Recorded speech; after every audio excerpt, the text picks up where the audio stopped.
2015 ಇಸ್ವಿಯಿಂದ ನಡೀತಕ್ಕಂಥ ಒಂದು criminal case.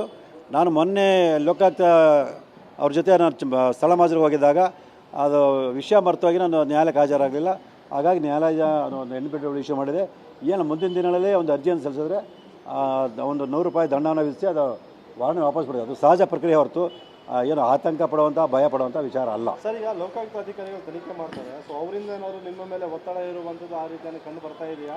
ಇಲ್ಲ ಸರ್, ಖಂಡಿತ ಸರ್, ಖಂಡಿತವಾಗ್ಲೂ ನನಗೆ ಮೇಲೆ ಯಾವುದೇ ರೀತಿ ಒತ್ತಡ ಆಗಲಿ ಮತ್ತೊಂದಾಗಲಿ ಏನಿಲ್ಲ. ಸೊ ಅವರು ಕಾನೂನು ಪ್ರಕಾರನೇ ನನ್ನ ಮುಂದೆ ಸಂಬಂಧಪಟ್ಟ ಎಲ್ಲ ಅಧಿಕಾರಿಗಳನ್ನು, ಭೂಮಾಪನ ಇಲಾಖೆ ಅಧಿಕಾರಿಗಳನ್ನು ಮತ್ತು ಮೂಢ ಅಧಿಕಾರಿಗಳನ್ನೆಲ್ಲ ಕರೆಸ್ಕೊಂಡು ಸೊ ಎಲ್ಲನೂ ಕೂಡ ವಿಡಿಯೋ ಚಿತ್ರೀಕರಣ ಮತ್ತು ಫೋಟೋ ತೆಗೆಯೋದ್ರ ಮೂಲಕ ಕಾನೂನು ಪ್ರಕಾರ ಎಲ್ಲನೂ ಮಾಡಿದ್ದಾರೆ. ಈ ಹಿಂದೆಯಿಂದನೂ ಕೂಡ ನೀವು ಲೋಕಾಯುಕ್ತ ತನಿಖೆ ಮೇಲೆ ಅಷ್ಟು ವಿಶ್ವಾಸವನ್ನು ವ್ಯಕ್ತಪಡಿಸಿಲ್ಲ. CBIಯಲ್ಲಿ ತನಿಖೆ ಮಾಡಬೇಕು ಅನ್ನೋದು ನಿಮ್ಮ ಉದ್ದೇಶ ಆಗಿರುವಂಥದ್ದು. ಜೊತೆಗೆ ಹೈಕೋರ್ಟ್ಗೆ ಕೂಡ ಅರ್ಜಿ ಸಲ್ಲಿಕೆ ಮಾಡಿರುವಂಥದ್ದು. ಈಗ 2-3 ದಿನಗಳಿಂದ ಅವರ ಪ್ರೊಸೆಸ್ ಸ್ಟಾರ್ಟ್ ಆಗಿದೆ, ತನಿಖೆ ಸ್ಟಾರ್ಟ್ ಆಗಿದೆ. ಏನು ಅನ್ನಿಸ್ತದೆ ಸರ್ ಈಗ ಅವರ ನಡೆಯಬೇಕು? ಸರ್, ಅವರು ತನಿಖೆ ಪ್ರಾರಂಭ ಮಾಡಿದಾಗ ಆ ತನಿಖೆ ಸಹಕರಿಸೋದು ನನ್ನ ಪಿರಿಯದ ನನ್ನ ಕರ್ತವ್ಯ. ಆ ನಿಟ್ಟಿನಲ್ಲಿ ನಾನು ತನಿಖೆಗೆ ಅವರು ಸಹಕರಿಸ್ತಾ ಇದ್ದೀನಿ. ಅವರು ತನಿಖೆ ಪ್ರಾರಂಭ ಮಾಡಿದರೆ ಸೊ ಯಾವ ರೀತಿ ಮಾಡ್ತಾರೆ ಅನ್ನೋದು ನಾವು ಗಮನಿಸ್ತಾ ಹೋಗ್ತೀವಿ. ಮತ್ತು ಈಗಾಗಲೇ ನಾವು ಮಾನ್ಯ ಉಚ್ಚ ನ್ಯಾಯಾಲಯಕ್ಕೆ ಅರ್ಜಿಯನ್ನು ಸಲ್ಲಿಸಿರೋದ್ರಿಂದ ಅದು ವಿಚಾರಣೆಗೆ ಬಂದಂಥ ಸಂದರ್ಭದಲ್ಲಿ ನಮ್ಮ ವಕೀಲರು ವಾದವನ್ನು ಮಂಡನೆ ಮಾಡಿ ಈ ಪ್ರಕರಣ CBIಗೆ ವಹಿಸೋದು ಅವಶ್ಯಕತೆ ಏನಿದೆ ಅನ್ನೋದ್ರ ಬಗ್ಗೆ ಎಲ್ಲನೂ ಮಾನ್ಯ ನ್ಯಾಯಾಲಯಕ್ಕೆ ಗಮನಕ್ಕೆ ತರ್ತಾರೆ. ಸೊ ಮಾನ್ಯ ನ್ಯಾಯಾಲಯ ನಮ್ಮ ಎಲ್ಲ ಮನವಿಯನ್ನು ಪರಿಗಣಿಸಿ CBIಗೆ ಪ್ರಕರಣ ವಹಿಸುತ್ತೆ ಅನ್ನೋದು ಒಂದು ನಂಬಿಕೆ ನಮಗಿದೆ. 2015 ಇಸ್ವಿಯಿಂದ ನಡೀತಕ್ಕಂಥ ಒಂದು ಕ್ರಿಮಿನಲ್ ಕೇಸು. ನಾನು ಮೊನ್ನೆ ಲೋಕಾಯುಕ್ತ ಅವ್ರ ಜೊತೆ ನಾನು ಸ್ಥಳ ಮಾಜರಿಗೆ ಹೋಗಿದ್ದಾಗ ಅದು ವಿಷಯ ಮರೆತೋಗಿ ನಾನು ನ್ಯಾಯಾಲಯಕ್ಕೆ ಹಾಜರಾಗಲಿಲ್ಲ. ಹಾಗಾಗಿ ನ್ಯಾಯಾಲಯ ಒಂದು NPW ಇಶ್ಯೂ ಮಾಡಿದೆ.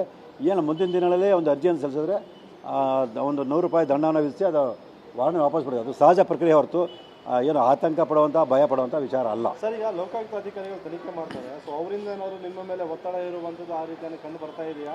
ಇಲ್ಲ ಸರ್, ಖಂಡಿತ ಸರ್, ಖಂಡಿತವಾಗ್ಲೂ ನನಗೆ ಮೇಲೆ ಯಾವುದೇ ರೀತಿ ಒತ್ತಡ ಆಗಲಿ ಮತ್ತೊಂದಾಗಲಿ ಏನಿಲ್ಲ. ಸೊ ಅವರು ಕಾನೂನು ಪ್ರಕಾರನೇ ನನ್ನ ಮುಂದೆ ಸಂಬಂಧಪಟ್ಟ ಎಲ್ಲ ಅಧಿಕಾರಿಗಳನ್ನು, ಭೂಮಾಪನ ಇಲಾಖೆ ಅಧಿಕಾರಿಗಳನ್ನು ಮತ್ತು ಮೂಢ ಅಧಿಕಾರಿಗಳನ್ನೆಲ್ಲ ಕರೆಸ್ಕೊಂಡು ಸೊ ಎಲ್ಲನೂ ಕೂಡ ವಿಡಿಯೋ ಚಿತ್ರೀಕರಣ ಮತ್ತು ಫೋಟೋ ತೆಗೆಯೋದ್ರ ಮೂಲಕ ಕಾನೂನು ಪ್ರಕಾರ ಎಲ್ಲನೂ ಮಾಡಿದ್ದಾರೆ. ಈ ಹಿಂದೆಯಿಂದನೂ ಕೂಡ ನೀವು ಲೋಕಾಯುಕ್ತ ತನಿಖೆ ಮೇಲೆ ಅಷ್ಟು ವಿಶ್ವಾಸವನ್ನು ವ್ಯಕ್ತಪಡಿಸಿಲ್ಲ. CBIಯಲ್ಲಿ ತನಿಖೆ ಮಾಡಬೇಕು ಅನ್ನೋದು ನಿಮ್ಮ ಉದ್ದೇಶ ಆಗಿರುವಂಥದ್ದು. ಜೊತೆಗೆ ಹೈಕೋರ್ಟ್ಗೆ ಕೂಡ ಅರ್ಜಿ ಸಲ್ಲಿಕೆ ಮಾಡಿರುವಂಥದ್ದು. ಈಗ 2-3 ದಿನಗಳಿಂದ ಅವರ ಪ್ರೊಸೆಸ್ ಸ್ಟಾರ್ಟ್ ಆಗಿದೆ, ತನಿಖೆ ಸ್ಟಾರ್ಟ್ ಆಗಿದೆ. ಏನು ಅನ್ನಿಸ್ತದೆ ಸರ್ ಈಗ ಅವರ ನಡೆಯಬೇಕು? ಸರ್, ಅವರು ತನಿಖೆ ಪ್ರಾರಂಭ ಮಾಡಿದಾಗ ಆ ತನಿಖೆ ಸಹಕರಿಸೋದು ನನ್ನ ಪಿರಿಯದ ನನ್ನ ಕರ್ತವ್ಯ. ಆ ನಿಟ್ಟಿನಲ್ಲಿ ನಾನು ತನಿಖೆಗೆ ಅವರು ಸಹಕರಿಸ್ತಾ ಇದ್ದೀನಿ.